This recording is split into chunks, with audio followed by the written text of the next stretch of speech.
बच्चों के क्या क्या हुकूक हैं जो बचपन में पूरे होने चाहिए और वालिदैन को इस पर बहुत ज़्यादा तवज्जो देनी चाहिए और मुआशरे को?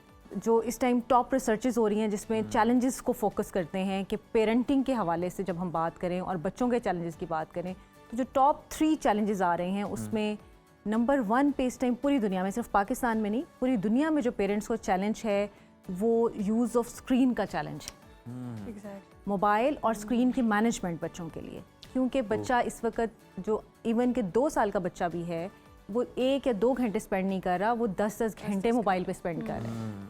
और पेरेंट्स के पास हर चीज़ का हल जो है वो मोबाइल और स्क्रीन है। यानी बच्चे को खाना खिलाना है तो वो स्क्रीन के बगैर नहीं खाता, बच्चे को मसरूफ़ रखना है, उसको खुश एंटरटेनमेंट देनी है तो भी स्क्रीन इस्तेमाल होगी।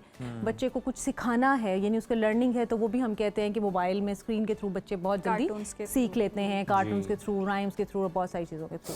लेकिन इसकी वजह से नुकसानात क्या हो रहे हैं जो कि पूरी दुनिया को इस टाइम चैलेंज है। इवन के एडवांस कंट्रीज़ भी वो भी इस चीज़ पे बहुत फोकस कर रहे हैं और बहुत सारी कंट्रीज़ में तो बाकायदा तौर पे बैन कर दिया गया है कि 12 ईयर्स तक के बच्चों को आप मोबाइल नहीं देंगे। सो उसकी वजह से नुकसान जो हो रहा है और एक और बड़ा चैलेंज हमारे सामने नज़र आ रहा है वो बच्चों की बोल चाल का है, स्पीच डिले। अगर मैं अपनी प्रैक्टिस की बात करती हूँ तो आज से 5-6 साल पहले तक जो मेरे पास स्पीच डिले के केसेस या बच्चे आते थे वो बच्चे होते थे जिनके अंदर कोई डिसऑर्डर होता था, कोई डिसेबिलिटी होती थी और उसके इफेक्ट की वजह से स्पीच डिले आ जाता था।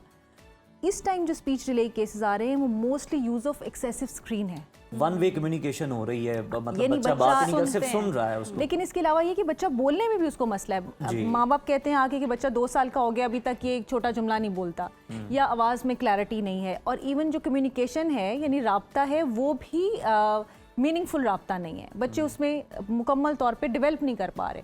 और जहाँ पे बच्चे ने जो स्पीच की डेवलपमेंट 3 साल की उम्र में सीखनी थी वो बच्चा 6 साल की उम्र में जाकर सीख रहा है।